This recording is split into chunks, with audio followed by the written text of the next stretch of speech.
अब हम लोगों का नेक्स्ट टॉपिक जो आता है वो है हम लोगों का कॉम्प्रेशन मेंबर। कॉम्प्रेशन मेंबर मतलब क्या कि हम लोग डायरेक्टली कॉलम की बात कर रहे हैं। अब कॉलम से जुड़ा हुआ कहानी जो है ये इंटरेस्टिंग है, ये अच्छे से समझिएगा। और लास्ट टॉपिक है, इसके बाद हम लोग रैप अप करेंगे। कॉलम क्या होता है? कॉलम होता है जैसे हम लोग अपने घरों में जानते हैं, अगर जनरल टर्म्स में पहले बात करें तो ये हम लोग अपने घर में देखते हैं कि हमारे पिलर है, इस पिलर से आपका यहाँ पे एक ऐसे बीम आ रहा है। अब इस बीम के नीचे आपको या तो दीवार देना है या दीवार नहीं देना है, ये डिपेंड करता है आपके घर के डिज़ाइन के हिसाब से। ये आपका बेडरूम है, हो सकता है बीचों बीच आप एक बीम देखते होंगे, या चार कॉर्नर्स पर अगर हम एक प्लान बना दें घर का कि ये आपका एक घर है, इस घर में आपको यहाँ पे एक पिलर है, यहाँ पे एक पिलर है। हम बार बार इसको पिलर बोलते हैं, पिलर यूज़ कर रहे हैं क्योंकि बहुत सारे स्टूडेंट्स को कन्फ्यूज़न होता रहता है, इसीलिए हम इसको बिल्कुल जनरल टर्म्स में पढ़ा रहे हैं कि बहुत ज़्यादा हाई नहीं हो जाए। हाई फाई पढ़ा करके कोई फ़ायदा नहीं है, आपको चीज़ें समझ में आनी चाहिए, ठीक है। अब आपके घर में इस तरह से पिलर्स चल रहे हैं, कॉलम्स चल रहे हैं। अब इसके बीच में आपका बीम्स कनेक्टेड है, बीम्स भी रेड कलर से बना देते हैं। इस कॉलम टू कॉलम आपका बीम चल रहा है। अब इसके नीचे कहीं पे दीवार देना है, कहीं पे दीवार नहीं देना, वो सारा अलग बात है।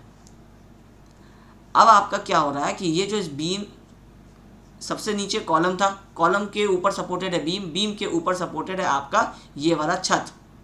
जो आप अपने घरों में भी अभी होंगे तो आप उसको इमेजिन कर पा रहे होंगे कि जो आपका छत है वो छत अपना लोड जो है वो बीम पे देता है, बीम अपना लोड कॉलम्स पे देता है, और कॉलम्स अपना लोड फाउंडेशन पे, फुटिंग पे देता है, और फिर वो फुटिंग से लोड जो है वो आपके ग्राउंड में चला जाता है, डिस्ट्रीब्यूट हो जाता है। तो पूरा बिल्डिंग का लोड ज़मीन पर इस तरह से ट्रांसफ़र हो जाता है। ये मैकेनिज्म है, ये तरीका है लोड ट्रांसफ़र होने का, ठीक है। अब इस जो स्लैब का लोड था वो बीम पे आया, बीम डिज़ाइन आप कर लिए। अब ये बीम का लोड कॉलम पे जाएगा तो कॉलम डिज़ाइन करना पड़ेगा।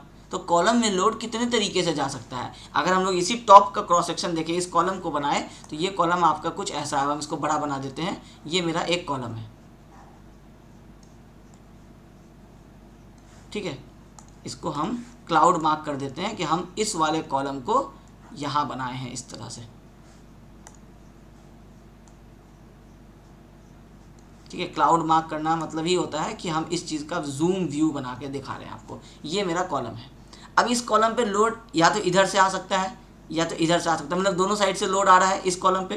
तो लोड या तो आपके इस कॉलम के बिल्कुल सेंटर पे आके पड़ सकता है, मतलब है कि ऐसा एक बीम दिया गया हो, जो बीम जैसे ये आपका सेंटर पॉइंट है, तो यहाँ से बीम जा रहा हो इधर, और यहाँ से सेंटर पॉइंट से इक्वल डिस्टेंस पे नीचे से भी इधर से जा रहा हो, तो इसका टोटल लोड सेंटर पे आके ट्रांसफ़र होगा।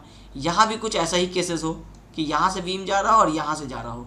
तो अगर हम इसका एक सेंटर लाइन बनाएंगे तो आप इमेजिन कर सकते हैं कि ये यहाँ से कहीं ऐसे क्रॉस करेगा। इसका मतलब है कि सारा लोड जो है वो आपको इस पॉइंट पे आकर के लग रहा है। अब आपका इस कॉलम को अब आप बनाइए सामने से एलिवेशन में, मतलब आप जब सामने खड़े होकर के अपने रूम में अपने कॉलम्स को देखते हैं तो कुछ ऐसा दिखता है आपको। यहाँ से आपका बीम चल रहा होता है, इधर यहाँ से आपका बीम चल रहा होता है, ऊपर भी आपका इस तरह से बीम होता है, ठीक है। अब आप ये कॉलम देख रहे हैं। अब ये कॉलम का जो आप एक्सिस होता है, ये एक्सिस कौन सा होता है? ये सेंटर वाला एक्सिस होता है। इसको दूसरे कलर से बना देते हैं। ये कॉलम का एक्सिस ये सेंटर वाला एक्सिस होगा, जो यहाँ से पास करेगा नीचे की तरफ डाउनवर्ड। कोई भी एक लॉन्ग स्ट्रेट मेंबर है, इसका एक्सिस हम लोग पढ़ते हैं ना कि ये सेंटर पे इसका अपना ओन एक्सिस जो है वो चल रहा होता है। अब इस एक्सिस के ऊपर जब आपका लोड पड़ रहा है, बिल्कुल सेंटर पे पड़ रहा है, तो इस कॉलम के अंदर क्या आएगा? सिर्फ और सिर्फ डायरेक्ट कॉम्प्रेशन। ये कॉलम के सेंटर पे लोड पड़ रहा है तो ये कॉलम पूरा का पूरा नीचे सेटल करेगा, कॉम्प्रेस होगा, इसीलिए इसका नाम पड़ा है कॉम्प्रेशन मेंबर। बेंडिंग तो हो नहीं रहा है, क्योंकि बेंडिंग तब ना होता जब ये ऐसे हवा में रहता और इसके ऊपर से ट्रांसवर्स लोडिंग पड़ रहा होता। ट्रांसवर्स लोडिंग इसका मतलब है कि बेंडिंग, टॉर्जन, सब शेयर वगैरह वगैरह। यहाँ क्या हो रहा है? Axial loading. अभी हम लोग जो पढ़ते हैं कि हम लोग सोम में पढ़ते हैं कि ये हम लोगों का एक मेंबर है, इस मेंबर के ऊपर अगर ऐसा आपका जो टेंसाइल फोर्स लग रहा है, तो टेंसाइल फोर्स आउटवर्ड्स लग रहा है, कॉम्प्रेसिव फोर्स इनवर्ड्स लग रहा है। ये कहाँ पे लग रहा है? ये इसके सेंटर के एक्सिस पे लग रहा है। ये जो एक्सिस जा रहा है उसके ऊपर लग रहा है। अगर एक्सिस पे नहीं लगता तो जितना भी डिस्टेंस से बाहर ऐसे लोड लगता, तो ये जो डिस्टेंस होता है इसको हम लोग बोलते हैं ई, इसेंट्रिसिटी।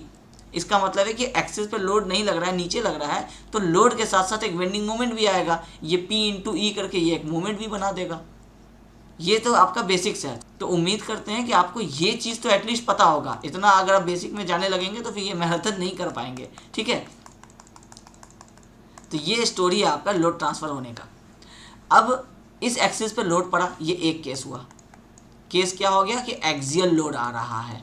किस पे आ रहा है? कॉलम्स के ऊपर आ रहा है। दूसरा केस क्या हो सकता है कि मान लीजिए आपका ये वाला जो बीम है ये आपका यहाँ नहीं है,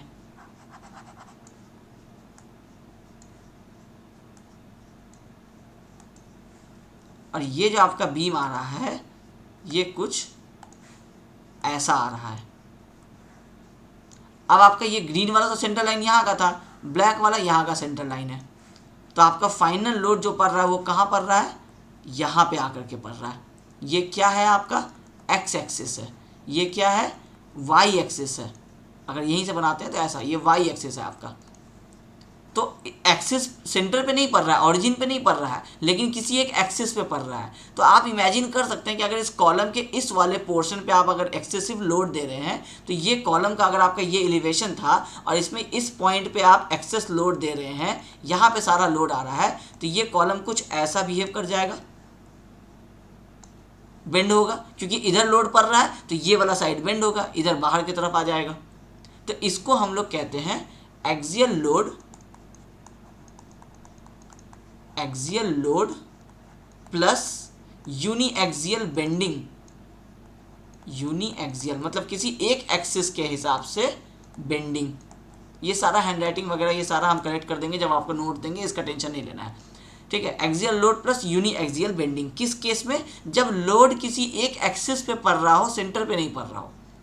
अब दूसरा केस हो सकता है, जैसे यही वाला आपका कॉलम है, यहाँ बना हुआ है इस तरह से। अब इस कॉलम के ऊपर जो आपका बीम आ रहा था वो बीम यहाँ से आता है, फिर एक बीम आप मान लीजिए कि यहाँ से आता है। इसका मतलब है कि इसका सेंटर लाइन ये वाला हुआ, इसका सेंटर लाइन ये वाला हुआ। लोड कहाँ पे पड़ेगा? फाइनल इस पॉइंट पे पड़ेगा।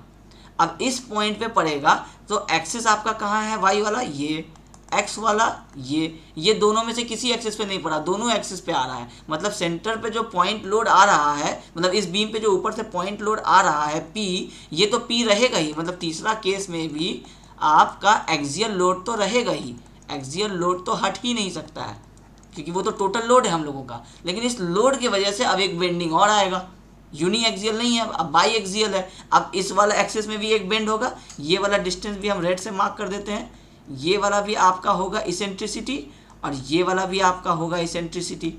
इसको हम लोग बोल देते हैं ई एक्स, इसको हम लोग बोल देते हैं ई वाई। इसका मतलब है uniaxial plus biaxial movement, uniaxial load और बाई एक्सियल मूवमेंट, ठीक है। तो ये तीन केसेस बनते हैं कॉलम के साथ। ये वाला केस और ये वाला केस एडवांस्ड माना जाता है। मतलब है कि जब हम आरसीसी पढ़ते हैं तो हम आरसीसी को दो पार्ट में ब्रेक कर सकते हैं। जनरली नहीं किया जाता है, लेकिन हम कर सकते हैं दो पार्ट में ब्रेक। एक हो सकता है आरसीसी बेसिक, एक हो सकता है आरसीसी एडवांस्ड। जैसे अभी आपके बीम में शेयर आया, बेंडिंग आया, बीम में आपके टॉर्जन भी आता है, वो हम अभी डिस्कस नहीं किए, तो हम इसको बीच में ही आरसीसी को हम बेसिक और एडवांस में ब्रेक कर दिए, आपको पता भी नहीं चला। हम आपको बहुत सारे टॉपिक्स अभी डिस्कस नहीं किए हैं। तो ये दोनों जो केसेस हैं, ये दोनों केसेस एडवांस्ड में आपके कंसिडर किए जाएंगे, क्योंकि इसमें अब आपके कॉन्सेप्ट जो है वो चेंज होते जाएंगे। और ये वाला जो केस है ये वाला आएगा आपका बेसिक केस के अंदर में, कि एक्सियल लोड है, बेसिक उसका कॉन्सेप्ट है, वो हम आपको समझा देते हैं। तो आज जो हम लोग मैराथन अभी एंड कर रहे हैं, हम लोग इस एक्सियल लोड पे एंड कर रहे हैं, ठीक है। तो हम लोगों का जो कंप्रेशन मेंबर पढ़ने का जो टारगेट है, उसमें हम लोगों का ये एक्सियल लोड ही सिर्फ हम लोग आज डिस्कस करेंगे। और एक्सियल लोड में ही अपने आप में बहुत सारा कॉन्सेप्ट है। थोड़ा सा चेंज करेंगे तो वो यूनी एक्सियल बन जाएगा, और चेंज करेंगे तो बाई एक्सियल बन जाएगा। तो नेक्स्ट पेज ले लेते हैं। अब हम लोग यहाँ पे आपको समझाते हैं कॉलम्स, कि अब ये जो कंप्रेशन मेंबर है इसमें जो हम लोगों का कॉलम्स आ रहा है, तो आपको ये समझ में आ गया कि हम लोग अभी पढ़ेंगे प्योर एक्सियल लोड के केस में। अब कॉलम का रिइंफोर्समेंट कैसे कैसे दे सकते हैं ये समझ लीजिए, बस वही उसी में सारा कहानी है और बहुत ही आसानी से क्लियर हो जाएगा। बीम में रेनफोर्समेंट कहाँ कहाँ देते हैं आपको पता चल गया कि एक तो टेंशन जोन होता है, कंप्रेशन जोन होता है। शियर के केस में आपको पता चल गया कि वर्टिकल स्टीरअप दे सकते हैं, इंक्लाइंड स्टीरअप दे सकते हैं, बेंट अप बार्स कर सकते हैं। डेवलपमेंट लेंथ तो देना ही पड़ेगा, अदरवाइज जो रेनफोर्समेंट आप दिए हैं वो रेनफोर्समेंट स्लिप होकर के बाहर आ जाएगा। यहाँ पे हम लोगों का कंप्लीट हो जाता है बीम वाला पार्ट।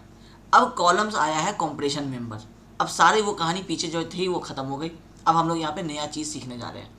अब कॉलम जब कॉम्प्रेशन मेंबर है, इसका मतलब है कि इसमें सिर्फ और सिर्फ अभी कॉम्प्रेशन आएगा। अब जब बेंडिंग आता तो बेंडिंग के लिए कुछ कहानी होगा, वो समझा देंगे। अब जब कॉलम में कॉम्प्रेशन आ रहा है, इसका मतलब है कि ये कंक्रीट अलोन तो है ही सफिशिएंट कि लोड ले सकते हैं। तो कंक्रीट अगर आप अकेला भी दे देते तो सारा लोड ले लेता, लेकिन अगर थोड़ा सा भी साइड से कोई इस तरह सा हॉरिजॉन्टल फोर्स आ गया, इसका मतलब है कि कंक्रीट का फिर एक पोर्शन कंप्रेसिव, एक पोर्शन टेंसाइल बन जाएगा। अब जैसे ही एक पोर्शन टेंसाइल बनेगा तो कंक्रीट का टेंसाइल स्ट्रेंथ का कहानी आपको पता है।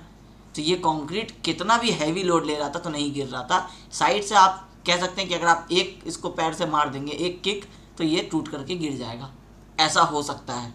इसका मतलब है कि इस फोर्स को बचाने के लिए, इस फोर्स से जो इफेक्ट आ रहा है उसको सेव करने के लिए आपको रेनफोर्समेंट देने की ज़रूरत है। तो आप इसमें रेनफोर्समेंट देंगे। अगर आपका स्क्वायर है या रेक्टेंगुलर है तो मिनिमम 4 एटलीस्ट ये देना ही है, चाहे रिक्वायरमेंट कुछ भी आए, 2 बार भी निकल करके आ रहा है तो 4 बार देना है। अगर यही चीज़ आपका सर्कुलर होता है या आपका कॉलम कुछ इस शेप का होता है तो मिनिमम कितने बार्स दे सकते हैं? 6। ये देना ही देना है। ये सारी चीज़ें कहाँ लिखी हुई हैं? IS कोड में लिखी हुई हैं।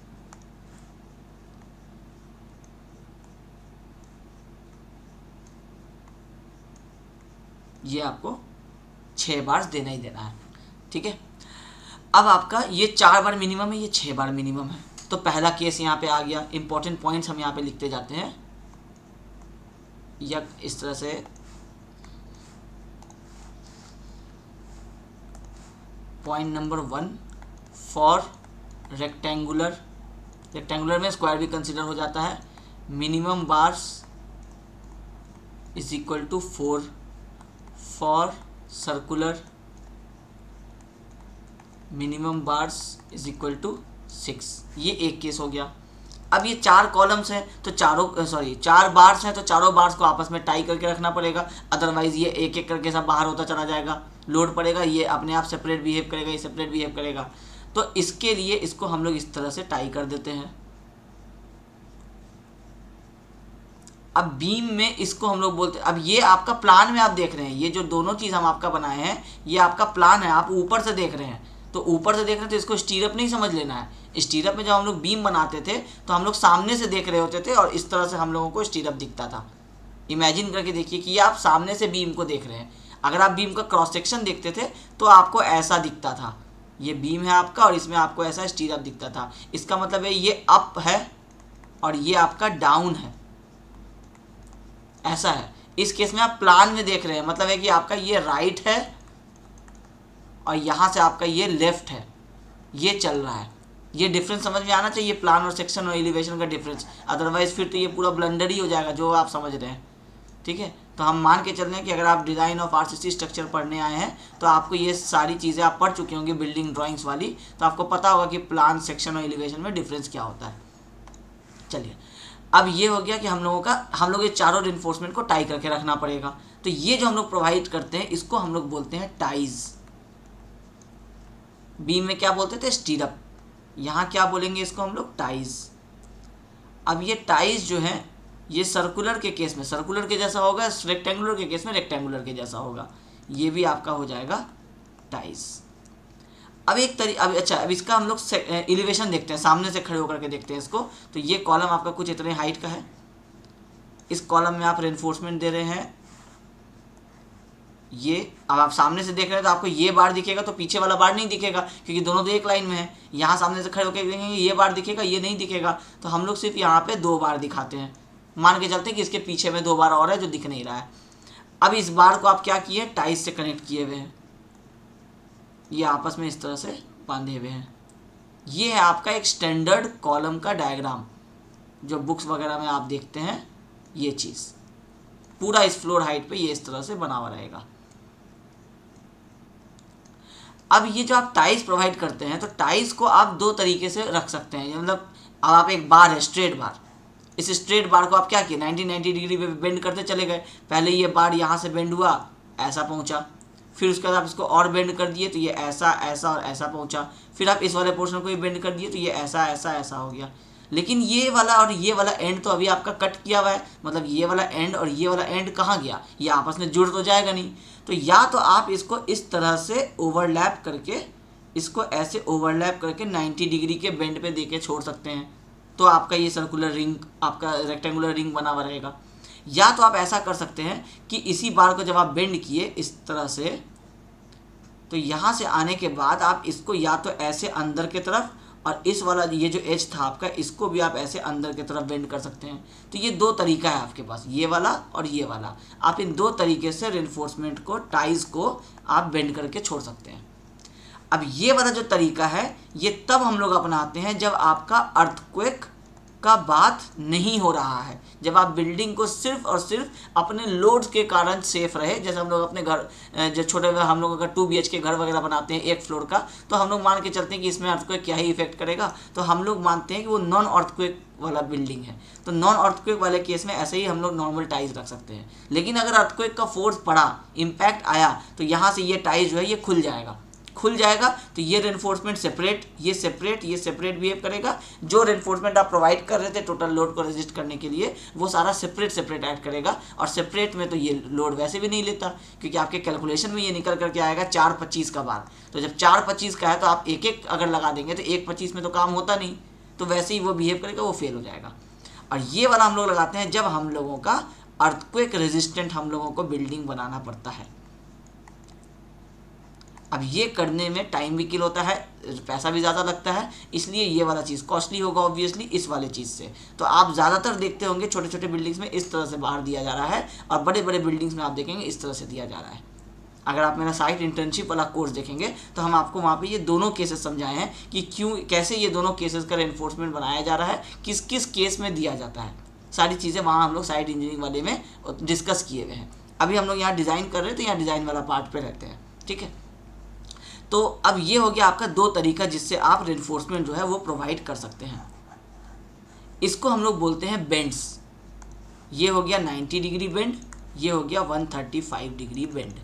तो ये भी हम लोग यहाँ पे दिखा देते हैं। मान लीजिए अभी हम लोग ऐसा ही करके दे रहे हैं, कोई वो इश्यू नहीं है अभी डायग्राम, क्योंकि आप एग्जाम में अगर डायग्राम बनाएंगे तो आपको ऐसा दिखाना पड़ेगा। ये बेंड तो आपको ऐसे ही रखना पड़ेगा। हम आपको समझा दिए कि ये नॉन अर्थक्वेक वाले केस में आप ऐसा देते हैं, लेकिन डायग्राम जब आप बनाएंगे तो आप कुछ ऐसा ही दिखाएंगे, अदरवाइज वो मार्क्स कटने का चांस रहता है, ठीक है। तो ये हो गया हम लोगों का प्लान, ये हो गया हम लोगों का सेक्शन। सर्कुलर के केस में आते हैं।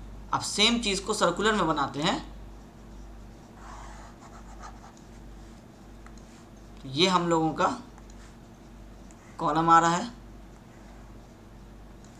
अब इस कॉलम में आपका बार आ रहा था, तो अब बार आपको अब दो नहीं दिखेंगे, दो से ज़्यादा दिखेंगे। यहाँ से एक, यहाँ से एक, यहाँ से एक, अब आपको 3 दिखेगा। तो ये आपका 3 बार्स हो जाता है।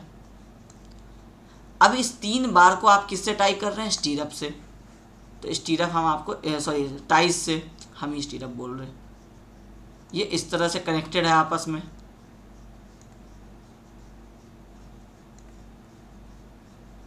ठीक है।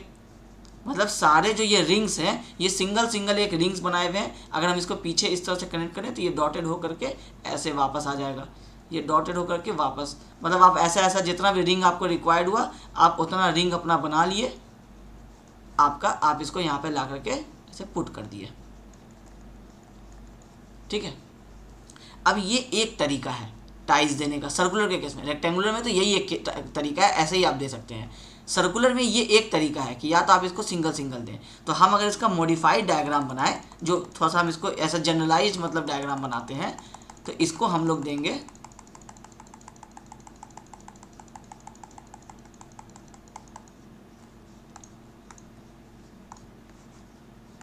कुछ ऐसा, सीधा बना देते हैं डायरेक्टली। अब आपको समझ में आ गया होगा कि हम क्या बनाना चाह रहे थे, ये सिर्फ आपको समझाने के लिए था। तो एक तरीका है कि हम इसको ऐसा प्रोवाइड कर दें। तो आपको अगर यहाँ पे हम 10 दे रहे हैं तो आप ऐसा एक बनाएंगे, सॉरी आपका सर्कुलर चल रहा है तो आप एक ऐसा एक रिंग बनवाएंगे और ये बार को यहाँ पे आप ऐसे निकाल देंगे, यहाँ पे आपको बार चल रहा होगा। ऐसे ऐसे आप लेबर मिस्त्री से आप अपना टोटल 10 रिंग बनवाएंगे और इसके अंदर पुट कर देंगे। ये हो गया एक तरीका टाइज। अब दूसरा तरीका है, क्योंकि ये सर्कुलर है तो दूसरा तरीका ये होता है कि सेम आपका ये कॉलम आ रहा है, या हम आपको डायरेक्टली वो रेनफोर्समेंट बना देते हैं। जो आप टाइज नहीं दीजिएगा तो आप दूसरा तरीका कैसे दीजिएगा? दूसरा तरीका होगा आपका इस तरह से, एक आपका कंटिन्यूस जो आपका टाइज है उसको आप कट करके अलग अलग नहीं दीजिएगा, और आप पूरे कॉलम के लेंथ में टॉप से लेकर के बॉटम तक में आप यहाँ पे इस तरह से ऐसे करके आप टर्न लेते हुए ये पीछे से ऐसे आएगा, फिर ये ऐसे आएगा, फिर ये ऐसे जाएगा, ऐसे करके आप इसको सर्कुलर इस तरह से स्पाइरल शेप में आप एक ही रेनफोर्समेंट को कट नहीं करेंगे और आप कंटिन्यू कनेक्ट कर देंगे। अभी क्या हो रहा है, फर्स्ट वाला रेड बार और दूसरा वाला रेड बार आपस में कनेक्टेड नहीं है। अब ये क्या हो रहा है, ये घूमते घूमते ऊपर जा रहा है और कनेक्टेड है। तो इसको हम लोग बोलते हैं हेलिकल रेनफोर्समेंट।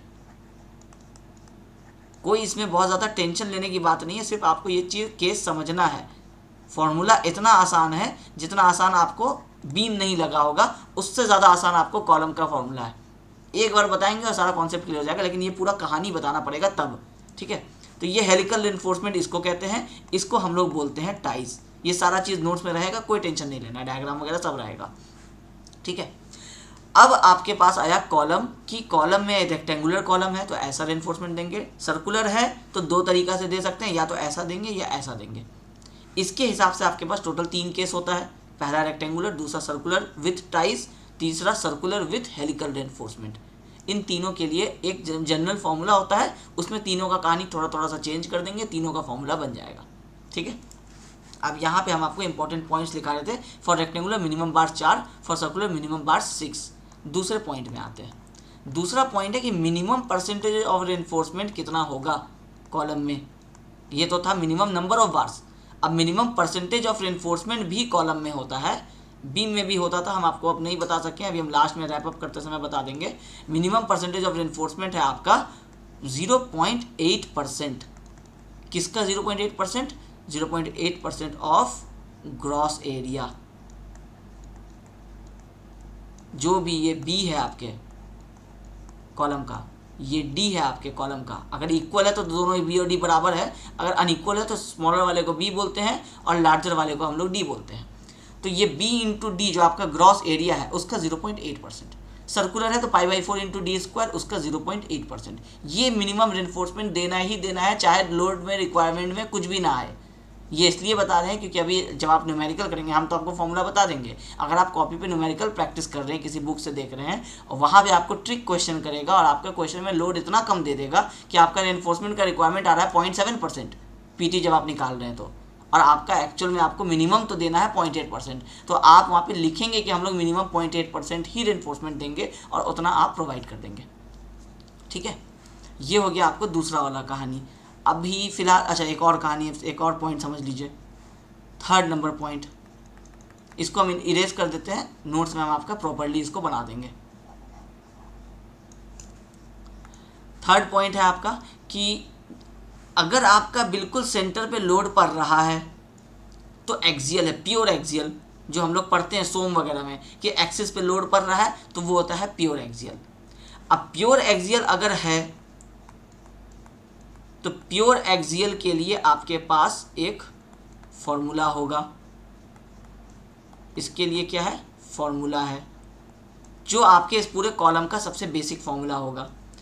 अब आपको आता है कि अगर प्योर एक्सियल नहीं है तो हम लोग क्या करते हैं कि आईएस कोड हम लोगों को बोलता है, हम लोग नहीं करते हैं। आईएस कोड कहता है कि बिल्कुल सेंटर के एक पॉइंट पे ही लोड पड़ना ये ज़रूरी नहीं है हर बार, तो ज़रूरी नहीं है। तो आईएस कोड हम लोगों को कुछ जोन बताता है कि इतना जोन मान लो, इतने जोन के अंदर में अगर लोड पड़ता है किसी भी पॉइंट पे, यहाँ पे चाहे पड़े चाहे यहाँ पे पड़े, तो मान के चलो कि वो सेंटर पे ही पड़ रहा है, वो एक्सियल ही है। लेकिन एक्सियल होने के साथ साथ उसमें मिनिमम इसेंट्रिसिटी आ रहा है, मतलब थोड़ा सा इसेंट्रिसिटी आ रहा है। क्योंकि आप ये कह तो सकते हैं ना देख करके कि अगर ये ब्लैक वाला सेंटर है तो सर ग्रीन वाला तो सेंटर है नहीं, तो भले हम उसको मान के चल रहे हैं लेकिन एक्चुअल में तो है नहीं, तो थोड़ा सा तो इसेंट्रिसिटी आएगा। तो थोड़ा सा इसेंट्रिसिटी को हम लोग कंसिडर कर लेंगे और प्योर एक्सियल के फॉर्मूला में ही थोड़ा सा हम लोग ट्विस्ट कर देंगे। बस इतना सा चीज़ आपको समझना है एक्स्ट्रा। अदरवाइज अभी हम लोग इस केस में वापस नहीं जा रहे हैं। ये जो आपका 3 केस होता है हम लोग पढ़ रहे हैं यही वाला केस, हम लोग इन दोनों में भी वापस नहीं आ रहे हैं। लेकिन इस केस में ही आपको 2 केस बता दिया है इसके अंदर, एक होता है प्योर और एक होता है एक्सियल विथ मिनिमम इसेंट्रिसिटी। अब आप कहेंगे कि सर ये मिनिमम इसेंट्रिसिटी कहाँ से निकालेंगे? तो मिनिमम इसेंट्रिसिटी के लिए आपके पास आईएस कोड आपको फॉर्मूला देता है, और वो क्या होता है? वो होता है आपका L/500 प्लस D/30। L क्या है? Unsupported length. जैसे यहाँ पे आपका बीम आ रहा है, यहाँ पे आपका बीम चल रहा है, तो बीम टू बीम का ये जो इनर डिस्टेंस है ये क्या है हम लोगों का? L अनसपोर्टेड, मतलब क्लियर डिस्टेंस है हम लोगों का। जैसे क्लियर स्पैन पढ़े थे बीम में, वैसे ही। तो आप यहाँ पे लिख सकते हैं L unsupported divided by 500 plus D जो लार्जर साइज होगा, अगर सेम है तो BD एक ही चीज़ होता है, डिवाइडेड बाई 30। ये हम लोग जब करेंगे, अब इसको आप कर सकते हैं DX कर सकते हैं, और फिर उसके बाद आप एक बार DY कर सकते हैं, या नहीं तो आप इसको डायरेक्टली B लिख सकते हैं, एक बार D लिख सकते हैं रेक्टेंगुलर के केस में। तो हर हाल में आपको पता है कि जो ज़्यादा वाला होता है ज़्यादा वाला ही गवर्न करता है, तो ज़्यादा वाला ही हम लोग समझते हैं, ठीक है। तो L/500 प्लस D/30 ये हम लोगों का मिनिमम इसेंट्रिसिटी का फॉर्मूला है। अब मान लीजिए आईएस कोड के हिसाब से आप फॉर्मूला लगाए, आप कैलकुलेट किए, ये आया 19 mm। तो आईएस कोड कहता है कि मिनिमम इसेंट्रिसिटी किसको कहेंगे? या तो ये A लिख देते हैं इसको, और या नहीं तो B में 20 mm। इन दोनों में से जो भी ग्रेटर होगा वो हम लोगों का मिनिमम इसेंट्रिसिटी होगा। तो यहाँ से सॉल्व किए तो आप 19 आया, और एक वैल्यू दे दिया है वो आपको 20 mm का, ये फिक्स्ड है 20 mm। तो 19 और 20 में से 20 बड़ा है, तो ये हम लोगों का मिनिमम इसेंट्रिसिटी हो जाएगा। अब आईएस कोड ये भी कहता है कि चलो मिनिमम इसेंट्रिसिटी तो मान लिए, मतलब प्योर एक्सियल का केस मानेंगे, फॉर्मूला वही यूज़ करेंगे, थोड़ा सा मिनिमम इसेंट्रिसिटी आया है उसके हिसाब से कुछ चेंज कर दो, मिनिमम इसेंट्रिसिटी का वैल्यू निकाल दो, ठीक है। ये हम लोग निकाल लिए। अब कहता है मैक्सिमम इसेंट्रिसिटी भी चेक कर ही लो इसी साथ साथ, कि मैक्सिमम इसेंट्रिसिटी से तो कम होना चाहिए ना। ऐसा ना हो कि जो इसेंट्रिसिटी आ रहा है वो अगर मैक्सिमम वाले इसेंट्रिसिटी से जो परमिशन है इस बॉक्स के अंदर में लोड लगा के एक्सियल मान के सॉल्व करने का, उसमें एक मैक्सिमम लिमिट भी तो होगा। तो मैक्सिमम इसेंट्रिसिटी से अगर ज़्यादा आ रहा है तो हम उसको मानेंगे एक्चुअल में इसेंट्रिसिटी। और एक्चुअल में इसेंट्रिसिटी मतलब या तो उसको यूनी एक्सियल मानेंगे या तो उसको बाई एक्सियल मानेंगे। केस हम लोगों का चेंज हो जाएगा। केस नंबर 1 अभी हम लोग पढ़ रहे हैं, केस नंबर 2 और 3 में चला जाएगा। उसके हिसाब से हम लोग एडवांस्ड आरसीसी में पढ़ेंगे कि अगर वैसा हुआ तो क्या करेंगे, ठीक है। ये सारा सब्जेक्टिव वाला पार्ट है, अभी बाउंस हो जाएगा, अभी बहुत ज़्यादा नहीं बताते हैं, ठीक है। तो मैक्सिमम इसेंट्रिसिटी के लिए आपके पास फॉर्मूला है 0.05 इंटू D, मतलब है कि जो भी साइज़ है, मैक्सिमम साइज़ है उसका 5%, ये हम लोगों का मैक्सिमम इसेंट्रिसिटी हो सकता है। कहाँ से ये सारे वैल्यूज़ पता चल रहे हैं? IS 456 2000 में पेज नंबर 73 74 के आगे जाएंगे तो आपको कॉलम वाला पोर्शन है, वहाँ पे उस कॉलम वाले पोर्शन में आपको ये सारी चीज़ें जो है वो मेंशन है, ठीक है। आपको वैसे भी ये चीज़ें डायरेक्टली याद रख लेनी है, बार बार आप कोड खोल के नहीं देखेंगे, आपको वैल्यूज़ ऐसे ही याद हो जाना चाहिए। अब ये हो गया मैक्सिमम इसेंट्रिसिटी। इससे ज़्यादा अगर आता है तो केस नंबर 2 हो जाएगा, यूनी एक्सियल या बाई एक्सियल, वो हम लोग चेक कर लेंगे। अब ये हो गया आपको प्योर एक्सियल वाले केस। आपको समझना होगा कि ये फॉर्मूला कहाँ है और उस फॉर्मूले में क्या चेंज करेंगे जो हम लोगों का ये मिनिमम इसेंट्रिसिटी जो हम लोगों का निकला है वो हम लोगों का क्लियर हो जाएगा। मान लीजिए आपका मैक्सिमम इसेंट्रिसिटी आता है 22.5 mm, एक कॉलम में मैक्सिमम इसेंट्रिसिटी इतना ही आ सकता है, तो फिर हम लोग इसको प्योर एक्सियल के साथ मिनिमम इसेंट्रिसिटी मानेंगे। अगर 22.5 आ सकता है और यहाँ आपका 19 वैल्यू आ रहा है, इसका मतलब है कि 19 और 20 में मिनिमम कितना आ रहा है? 20 आ रहा है। तो 20 हम लोगों का इसेंट्रिसिटी है एक्चुअल जो आ रहा है, और 22.5 हम लोगों का लिमिट है, इसका मतलब है कि कम ही आ रहा है। इसका मतलब है कि ये इसेंट्रिसिटी वाला केस बन गया, मिनिमम इसेंट्रिसिटी वाला। तो मिनिमम इसेंट्रिसिटी वाला हम लोग फॉर्मूला यूज़ करेंगे। अगर ये 25 आता ये आंसर, तो हम लोगों का मिनिमम इसेंट्रिसिटी 25 हो जाता। लिमिट है 22.5 तक का ही, इसका मतलब ज़्यादा आ रहा है, तो केस नंबर 2 हो जाएगा। फिर अगर यूनी एक्सियल नहीं आ रहा है तो केस नंबर 3 हो जाएगा, बाई एक्सियल हो जाएगा, ठीक है। अब इसका फॉर्मूला पे आते हैं, यही लास्ट पोर्शन है आपका मोटा मोटी में। बाकी कुछ कुछ चीज़ें रह रही है, बहुत डिटेल्ड है, जैसे कि आपका कवर कितना होना चाहिए, वो सारी चीज़ें अब एक्सप्लेन नहीं कर रहे हैं क्योंकि वो सब बहुत बेसिक है, उतना आपको आना चाहिए कि कॉलम में कवर 40 mm होता है वगैरह वगैरह। अब आता है कि फॉर्मूला कैसे बनाएंगे।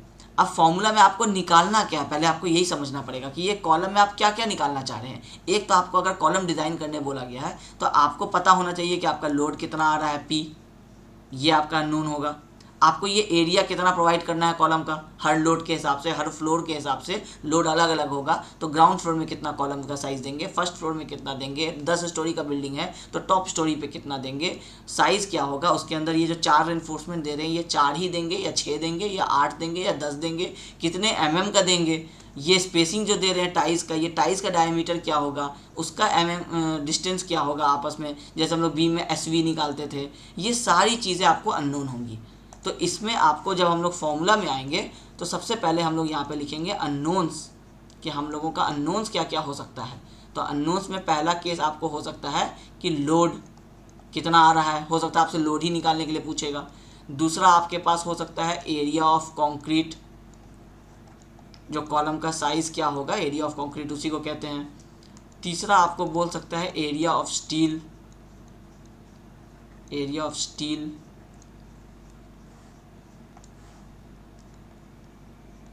इन कॉलम।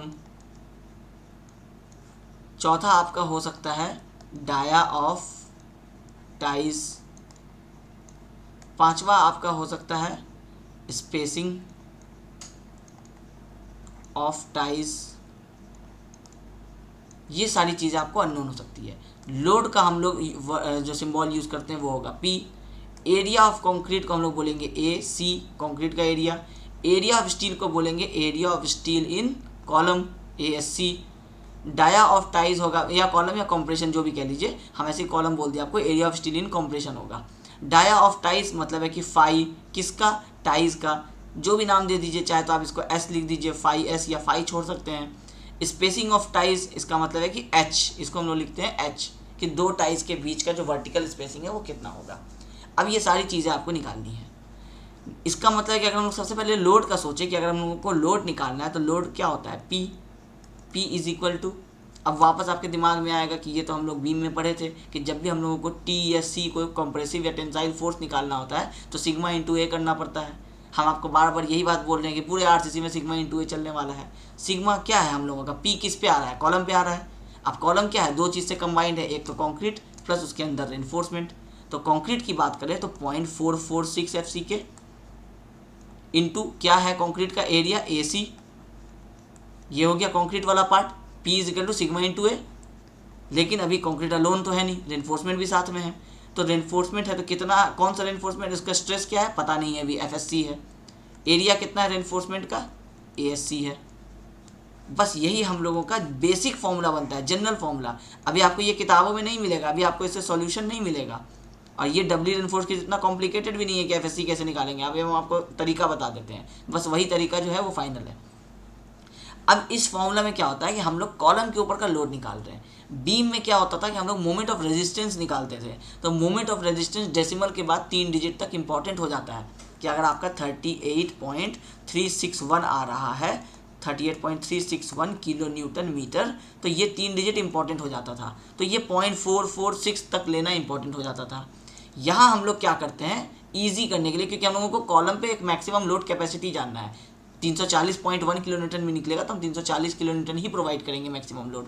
तो इसलिए बहुत ज़्यादा उसमें डेसिमल के बाद का वैल्यू नहीं होता है, इसलिए ये फॉर्मूला को हम लोग राउंड फिगर में लिख देते हैं 0.45। तो 0.45 FC के AC plus FSC into ASC, ठीक है। अब क्योंकि यहाँ पे आप पूरा कॉन्क्रीट एरिया लिए तो यहाँ पे ये 0.45 इंटू FC के आ गया। यहाँ पे आप क्या कर रहे हैं कि एरिया ऑफ कंप्रेशन स्टील ले रहे हैं तो आपका ये FSC से मल्टीप्लाई हो रहा है। तो आप एक कॉलम बना रहे हैं, इस कॉलम के अंदर आप पूरा कंक्रीट ले लिए, तो रेनफोर्समेंट कहाँ डालें, रेनफोर्समेंट भी तो यहीं डाल रहे हैं ना, इस कॉलम के अंदर ही। जो हम लोग बीम पढ़े थे उसमें यही कॉन्सेप्ट तो बताया था ना डबली रेनफोर्स में, कि जहाँ रेनफोर्समेंट ऐड किए हैं वहाँ से कॉलम का कंक्रीट तो बाहर निकला है, तभी तो वहाँ रेनफोर्समेंट एडजस्ट हुआ है, क्योंकि इसी रेक्टेंगल के अंदर में तो सारा काम हो रहा है ना। इसका मतलब है कि यहाँ पे हम लोगों को माइनस भी करना पड़ेगा। क्या माइनस करना पड़ेगा, यही 0.446 FC के जो कंक्रीट आप निकाले हैं। अब कितना निकाले हैं, क्योंकि वहाँ पे एरिया किसका आ रहा है, वहाँ पे रेनफोर्समेंट प्रोवाइड कर रहे हैं, तो जब रेनफोर्समेंट प्रोवाइड कर रहे हैं तो उतना ही बराबर का हम लोग एरिया बाहर निकाल दिए हैं। ये सारा कहानी तो आप डब्ल्यू रेनफोर्स में पढ़ चुके हैं पहले। अब इसको जब आप लिखेंगे तो ये नया फॉर्मूला जो बन जाएगा ये हो जाएगा 0.45 FCK into AC plus ASC common ले लेंगे तो ये वापस से आ जाएगा FSC माइनस 0.446 FCK ब्रैकेट के बाहर कॉमन लेकर के ASC। सिंपल सा है, सिग्मा इंटू ए चल रहा है। अब क्योंकि आप कंक्रीट वहाँ से बाहर निकाल रहे हैं तो उतना कंक्रीट को हम लोग माइनस कर दिए। अब ये फॉर्मूला आपका कुछ बन के आ गया ऐसा। अभी भी आपका ये FSC का प्रॉब्लम हम आपको नहीं बताएं। अब आपको 0.45 न्यूमेरिकल वैल्यू है, FCK क्वेश्चन में पता रहेगा। एरिया ऑफ कंक्रीट अगर निकालना है तो P गिवन रहेगा, यानी तो P निकालना है तो एरिया ऑफ कंक्रीट बता दिया रहेगा क्वेश्चन में, ठीक है, कि कंक्रीट का एरिया इतना होना चाहिए, कॉलम का साइज इतना है हम लोगों का, उससे हम लोगों का AC मिल गया। 0.446 फिर से आपको पता है, FCK क्वेश्चन में पता है। ASC भी मान लीजिए कि आपको स्टील दिया हुआ है और कह रहा है P फाइंड आउट करो, तो P फाइंड आउट करो मतलब सारी चीज़ें आपको गिवन है। इसका मतलब है कि आप कहेंगे कि सर FSC भी कहीं ना कहीं गिवन होना चाहिए। अब FSC के लिए आप याद कीजिए कि जब हम डबली रेनफोर्स्ड पढ़ रहे थे तो डबली रेनफोर्स्ड के केस में हम लोग पढ़े थे कि FSC जो है वो आपका कभी भी इक्वल नहीं होगा 0.87 FY के बराबर। किसके लिए? HYSD बार के लिए। और माइल्ड के लिए बराबर होता ही है। माइल्ड के लिए तो जब हम लोग टेबल देखे थे तो वहाँ हम आपको बताए थे कि FSC is equal to 0.87 FY ही निकलेगा, तभी तो 217.5 सारे ही उसमें टेबल में वैल्यू आया था, ठीक है। तो HYSD में बराबर नहीं होता, ये हम लोगों को पता है। तो कितना होता है? अब IS कोड कहता है कि कॉलम के केस में एक एजम्पशन यहाँ पे ले लो। एजम्पशन क्या ले लो कि अगर आपका जो स्टील है वो आपका 0.85 FY होता है, 0.87 FY होता है 250 के केस में। जब हम लोग 415 की बात करते हैं तो ये हो जाता है अप्रॉक्सीमेटली 0.81 होता है या 80 FY हो जाता है। जब हम लोग 500 की बात करते हैं तो ये 0.746 FY हो जाता है।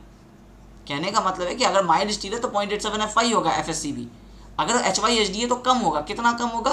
तो IS कोड बताता है कि 0.8 FY होगा। 500 के लिए 0.746 होगा। इसका मतलब है कि इन तीनों में से कोई भी सबसे, अगर आप कोई भी स्टील ले लेंगे तो सबसे मिनिमम आपको FSC कितना मिलेगा? सबसे मिनिमम FSC आपको मिलेगा 0.75 FY। इससे कम तो आपको नहीं मिलेगा, ठीक है।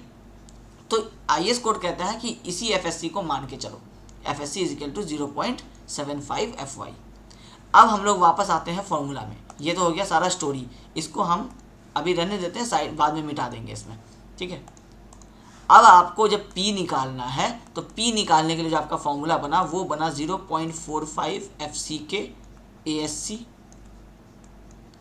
प्लस जो आप ऐड कर रहे थे, क्या ऐड कर रहे थे? स्ट्रेस चाहिए था, 0.75 FY माइनस 0.446 FCK। इसको अब मिटा देना ही बेहतर है।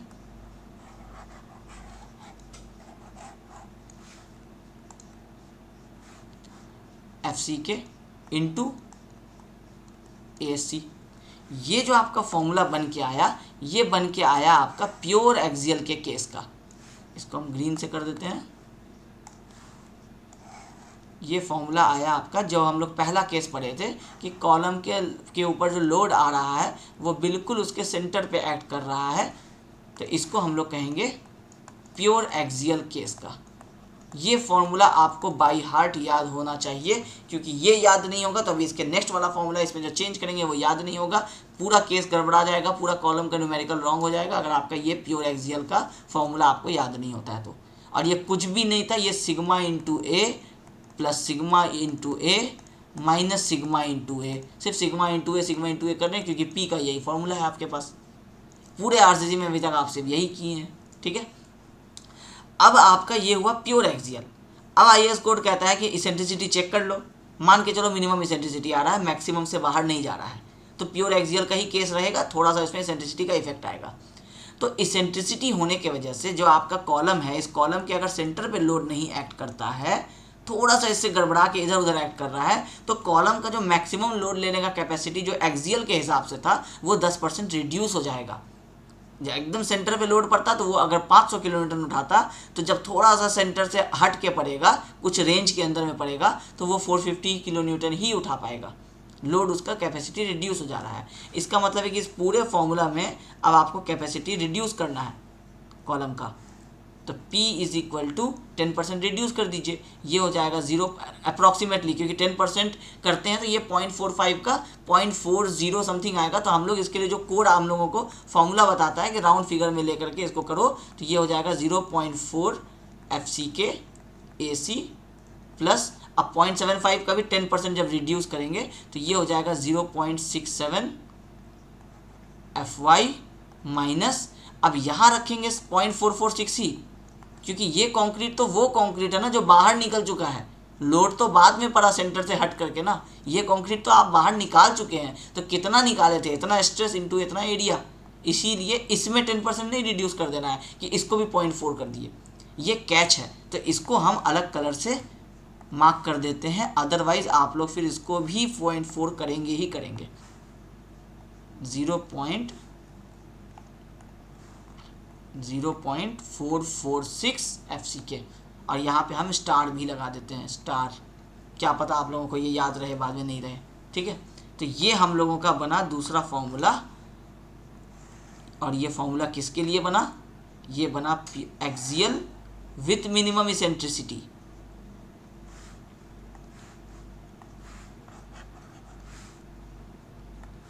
ये बना एक्सियल विथ मिनिमम इसेंट्रिसिटी,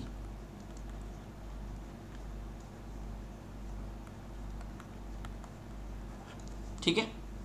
अब आपको इसमें से अगर कहता है कि एरिया ऑफ कंक्रीट निकालो, इसका मतलब है कि लोड गिवन होगा, तभी तो आपको कॉलम का साइज निकालने के लिए बोल रहा है। एरिया ऑफ कंक्रीट निकालिए, अगर स्क्वायर है तो अंडर रूट कर दीजिए, साइड का पता चल जाएगा।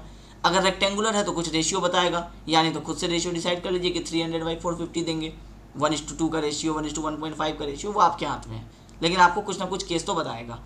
FCK क्वेश्चन में गिवन रहता है, P अगर दे रहा है तो AC निकालने बोल सकता है, या नहीं तो कॉलम का साइज बता देगा, P बता देगा कि इतने साइज के कॉलम पे इतना लोड आ रहा है, कितना रेनफोर्समेंट देना है, तो ये ASC आपका अननोन हो जाएगा। इस ASC को फाइंड आउट कर लीजिएगा। इसको फाइंड आउट करने के लिए ये 0.67 FY आपको क्वेश्चन में गिवन है, FY 0.446 FCK क्वेश्चन में गिवन है, AC दे दिया है, 0.4 दे दिया है, पुट कीजिए, कोई ना कोई एक चीज़ अननोन कर देगा। FY FCK अननोन कर नहीं सकता है, तो इसमें अननोन हो सकता है वो चीज़ जिसको हम अंडरलाइन कर रहे हैं, P अननोन हो सकता है, AC अननोन हो सकता है, और ASC अननोन हो सकता है। यही 3 चीज़ आपका यहाँ पे अननोन था जो हम लोग पढ़ रहे थे।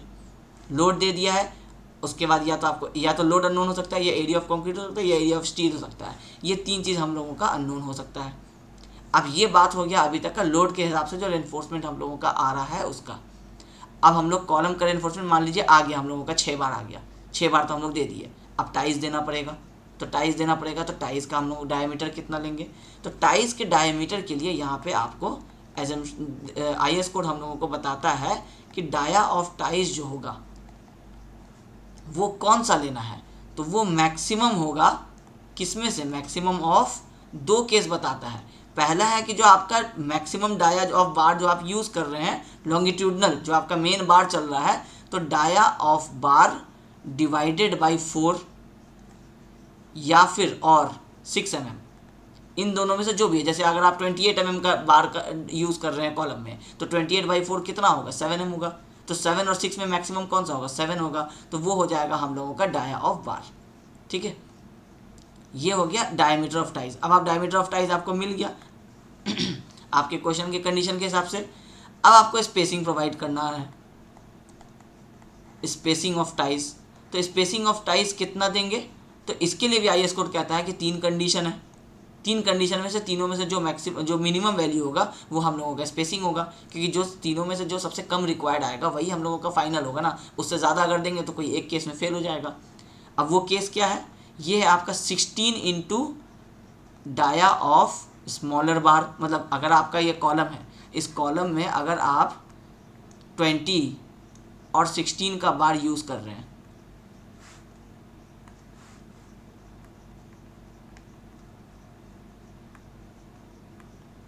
आठ बार अगर आप कॉलम में यूज़ कर रहे हैं, और ये है आपका ये 4 बार जो है ग्रीन वाले ये हैं 20 के, और ये जो ब्लू वाले हैं ये 16 के, तो मिनिमम बार कितना है 16 mm का। तो ये हो जाएगा 16 into dia of smaller bar, dia of smaller bar. ये एक केस हो गया। दूसरा केस आपको क्या होगा, least lateral dimension of column, मतलब जो दो साइड है आपके कॉलम के बी और डी, लीस्ट लेटरल डायमेंशन उन दोनों में से जो छोटा है, या तो बी या डी, जो भी है, ये हो जाएगा।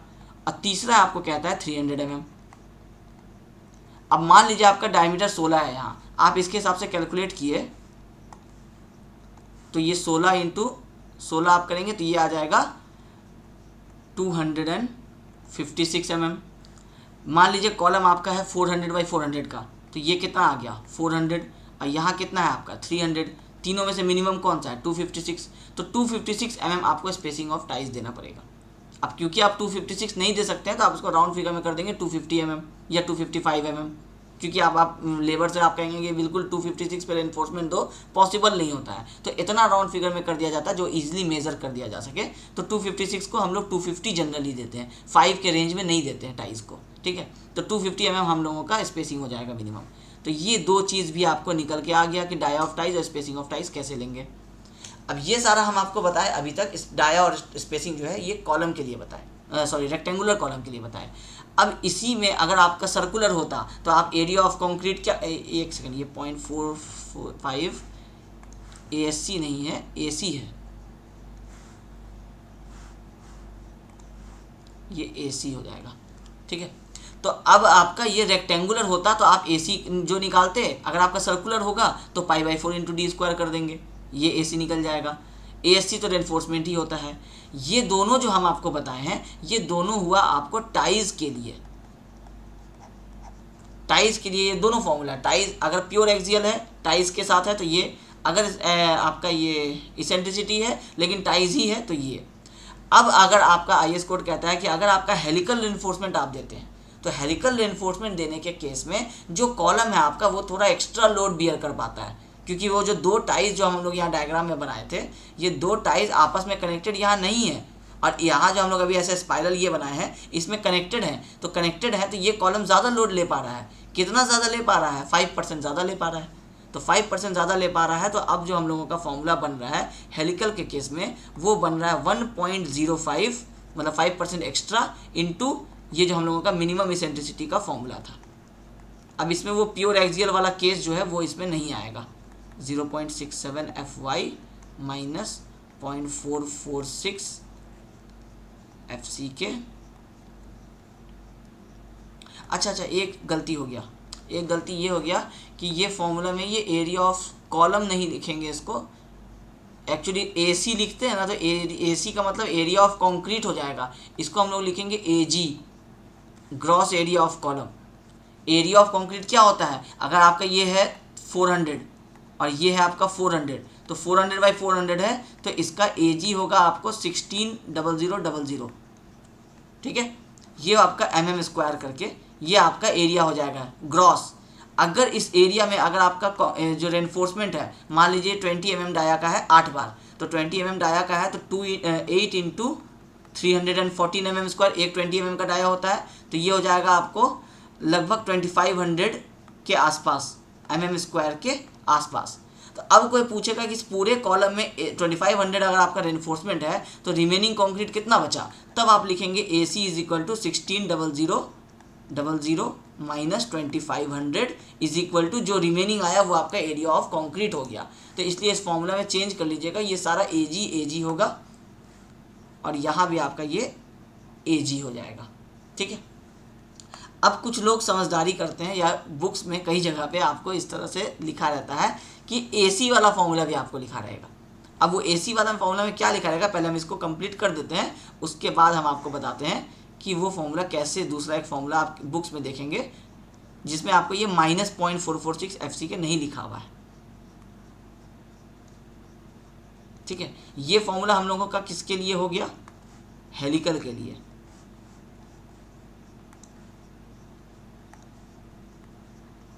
ये है हेलिकल के लिए। हेलिकल के लिए सिर्फ एक ही केस है, कोई मिनिमम इसेंट्रिसिटी और प्योर एक्सियल का केस नहीं है, बस हेलिकल है मतलब ये फॉर्मूला आपको लगा देना है। टाइज है तो चेक कर लेना है कि प्योर एक्सियल है या इसेंट्रिसिटी भी है, ठीक है। अब कई बुक्स में कई क्या है कि आपको ये वाला फॉर्मूला है, ये तो हम आपको समझाए बेसिक कॉन्सेप्ट के साथ, इसलिए हम इसमें -0.446 FCK किए। ये अगर आपको समझ में आता है, अगर आपको नहीं भी याद रहता है फॉर्मूला कॉलम का, आप अगर रफ में जा करके वहाँ पे डिराइव करना चाहेंगे तो सिग्मा इंटू ए प्लस सिग्मा इंटू ए माइनस सिग्मा इंटू ए करेंगे, यह फॉर्मूला आपका डिराइव हो जाएगा। इसीलिए हम जनरली जब भी हम भी पढ़ाते हैं तो हम यही फॉर्मूलाज बताते हैं। अब इसमें आप दूसरा चेंज क्या कर सकते हैं कि आप ये क्या कर रहे हैं, 0.4 FCK AG जो कर रहे हैं या 0.446 FCK AG जो आप लिखे थे, आप कहना चाह रहे थे कि सिर्फ कंक्रीट का स्ट्रेस इंटू एरिया, मतलब कंक्रीट का P प्लस रेनफोर्समेंट जितना आप दे रहे हैं उतना इंटू P माइनस जितना आप कंक्रीट निकाल दिए। यहाँ आप फॉर्मूला में निकाल के दिखा रहे हैं कि प्योर हम लोग इतना ले लिए AG माइनस 0.446 FCK ASC कर देंगे तो हम लोगों का रिमेनिंग आ जाएगा। इसको आप एक साथ भी कर सकते हैं। इसी चीज़ को अगर आप लिखना चाहेंगे तो आप लिखेंगे कि P is equal to 0.446 FCK into AG, यही था, माइनस 0.446 FCK इंटू ASC, अब प्लस जो आपका चल रहा था 0.75 FY ASC। मतलब क्या हुआ, ये हो गया आपका टोटल कॉलम माइनस जो कंक्रीट निकाले आप, कंक्रीट हिंदी में लिख देते हैं निकाले, अभी हम इरेज कर देंगे इसलिए हम लिख दे रहे हैं, प्लस जो रेनफोर्समेंट आप ऐड किए। ठीक है, अब यही वाला चीज़ आपका यहाँ पे लिखा हुआ था तो ये माइनस करके ASC कॉमन ले रहे थे, इसके साथ आ रहा था। मान लीजिए इसके साथ कॉमन नहीं करके माइनस को हम इधर ले आते हैं और ये वाला कोई अलग लिख देते हैं। अब यहाँ देखिए 0.446 FCK 0.446 FCK कॉमन है, इसको कॉमन ले लीजिए, ये आ जाएगा 0.446 FCK कॉमन हो गया। क्या बचा, AG माइनस ASC। अब यहाँ आइए, ये AG माइनस ASC क्या निकल रहा था, AC ही निकल रहा था हम लोगों का, टोटल एरिया माइनस रेनफोर्समेंट का एरिया इज इक्वल टू क्या, कंक्रीट का एरिया। तो ये आ जाएगा आपका, इसको हम लोग फिर से इस तरह से लिख सकते हैं, ये कंटिन्यू कर देते हैं 0.FY ASC। इसी को आप लिख सकते हैं इस तरह से भी कि 0.446 FCK AC plus 0.75 FY ASC। अब कई बार आपको एग्जाम में क्या करता है कि आपको क्वेश्चन पूछ लेता है, इसको हम इसको फेयर उतारेंगे तो हम इसको बॉक्स बना करके आपको दे देंगे। ठीक है, अब एग्ज़ाम में क्या करता है कि एग्जामिनर थोड़ा सा ट्रिकी करने के लिए आपको पूछता है find out the area of concrete required. Area of column नहीं पूछता है, वो आपसे पूछता है एरिया ऑफ कंक्रीट जो इस कॉलम में रिक्वायर्ड है। इसका मतलब है कि वो आपसे AC पूछा। अब आप फॉर्मूला याद रखे हैं ये तीनों, अब इस तीनों में कहीं पे भी एरिया ऑफ कंक्रीट नहीं लिखा हुआ है, तो आप क्या करेंगे कि आप पहले AG निकाल लेंगे और AG निकल गया आपका टोटल, माइनस क्या कर देंगे, जो रेनफोर्समेंट निकला है वो रेनफोर्समेंट माइनस कर देंगे, जो रिमेनिंग बचेगा वो कंक्रीट का एरिया आ जाएगा। और इसी को आसान करने के लिए लोग ये वाला फॉर्मूला भी याद कर लेते हैं। तो आपके ऊपर आप कितना फॉर्मूला याद करना चाहते हैं। मेरा अगर आप हमसे पूछेंगे तो मेरा जो फ्लो है, हम इस फ्लो में यही वाला फॉर्मूला याद रखते हैं। हमको अगर AC रिक्वायर्ड निकालने के लिए बोला जाए, AC रिक्वायर्ड निकालने के लिए तो हम AG निकालेंगे, ASC हम लोगों को क्वेश्चन में पता रहेगा, AG माइनस ASC करेंगे, हर हाल में निकलना एरिया ऑफ कंक्रीट ही है। इससे क्या होगा, फॉर्मूला एक ही याद रखना पड़ता है, कॉन्सेप्ट सिर्फ एक ही याद रखना पड़ता है, P is equal to sigma into A वाला। इतना सारा स्टोरी याद आदमी कैसे रख सकता है। इसीलिए हम ये वाला केस जो है जनरली पढ़ाते भी नहीं हैं। अब क्योंकि हम नोट दे रहे हैं, अब यूट्यूब पे है, सबको अलग अलग चीज़ें सीखने का शौक रहता है, या कोई बहुत सारे लोग ES वाले फॉर्मूला को ही पढ़ते हैं तो उनको समझ में नहीं आ रहा होगा कि हम ये माइनस कहाँ से लेके आ रहे हैं, फॉर्मूला में तो कहीं पे है नहीं। तो इसीलिए हम आपको ये वाला केस भी समझा दिए कि एरिया ऑफ कंक्रीट, अगर आप IAS कोड देखेंगे ना तो फॉर्मूला ये वाला लिखा हुआ है।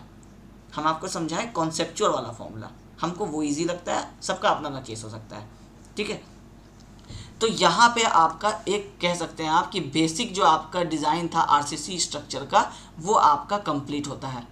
आपको कॉलम में अगर हेलिकल आ रहा है तो हेलिकल के केस में आपको क्या करना है, 5% इंक्रीज कर देना है स्ट्रेंथ को। अगर हेलिकल नहीं आ रहा है, टाइज आ रहा है, तो या तो सर्कुलर कॉलम हो सकता है या तो रेक्टेंगुलर हो सकता है। सारे का केसेस हम आपको समझा दिए हैं, टाइज और स्पेसिंग निकालने का कहानी भी आपको समझा दी है। तो हम लोग कह सकते हैं कि अब हम लोगों का डिज़ाइन ऑफ RCC स्ट्रक्चर का जो पार्ट 1 है वो हम लोगों का कंप्लीट होता है। ये है हम लोगों का बेसिक RCC डिज़ाइन। इसमें कहीं पे भी अभी तक बहुत डिफ़िकल्ट कॉन्सेप्ट नहीं यूज़ किए हैं अभी हम टॉर्जन नहीं यूज़ किए हैं, अभी हम कॉलम में आपका जो हेलिकल रेनफोर्समेंट है उसका डिज़ाइन नहीं यूज़ किए हैं। आपको हम सिर्फ हेलिकल के केस में 5% इंक्रीज़ होगा ये समझा दिए, बाकी उसमें टाइज का स्पेसिंग कैसे डिसाइड करेंगे, वो जो पिच होता है वो कैसे देंगे, उसका हाइट कितना रहेगा, डायमीटर कितना रहेगा, उन सब का क्लॉजेज है।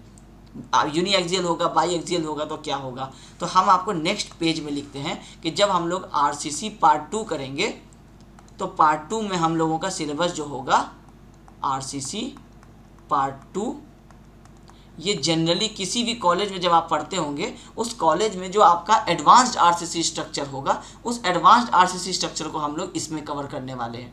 यूनिवर्सिटीज़ के हिसाब से बात करें उनको कई बार आरसीसी 2 पार्ट में पढ़ाया जाता है। तो पहला वाला पार्ट आपका कंप्लीट हो चुका है, किसी भी आप कॉलेज का सिलेबस उठा के देख लेंगे बेसिक आरसीसी में इतना ही होगा। और जब भी एडवांस्ड होगा तो एडवांस्ड में आपको जो सबसे पहला टॉपिक होगा वो पहला टॉपिक होगा आपको बीम विथ, या बीम नहीं इसको लिखते हैं बेंडिंग विथ टॉर्जन। अभी हम लोग सिर्फ बेंडिंग पढ़े थे तो बेंडिंग विथ टॉर्जन। उसके बाद हम लोग सिर्फ शेयर पढ़े थे तो शेयर विथ टॉर्जन, दोनों ही केसेस के साथ टॉर्जन जुड़ेगा, इसका मतलब हम लोग टॉर्जन पढ़ने वाले हैं।